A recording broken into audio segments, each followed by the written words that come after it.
Tol, umaga na, bango na. Maglanggas na ng bunganga. What?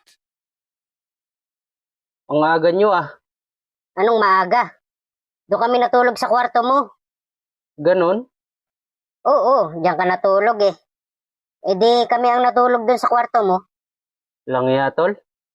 Dinaya nyo yata ako kagabi. Anong dinaya? Eh ako lasing din eh. Hindi ko na nga naalala kung ano nangyari. Hindi, mali kayo. Kayo nalasing, ako hindi. E di kayo nandaya. Oo nga no. Lang tol. Sa sobrang lasing mo eh. Inihian mo yung pulutan eh. Uy, gagi, hindi naman siguro. Hindi, joke lang. Ikaw naman.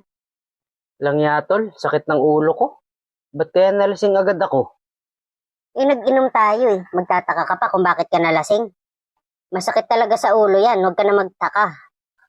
Kaya nga, Ako ang dapat magtaka. bakit?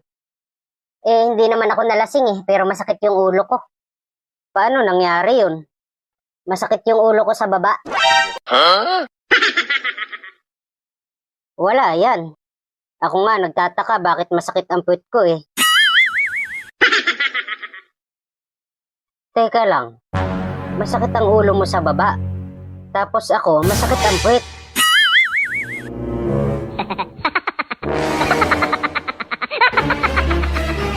Teka. Anong ginawa mo sa akin? Ha? I can explain. Walang hiya ka.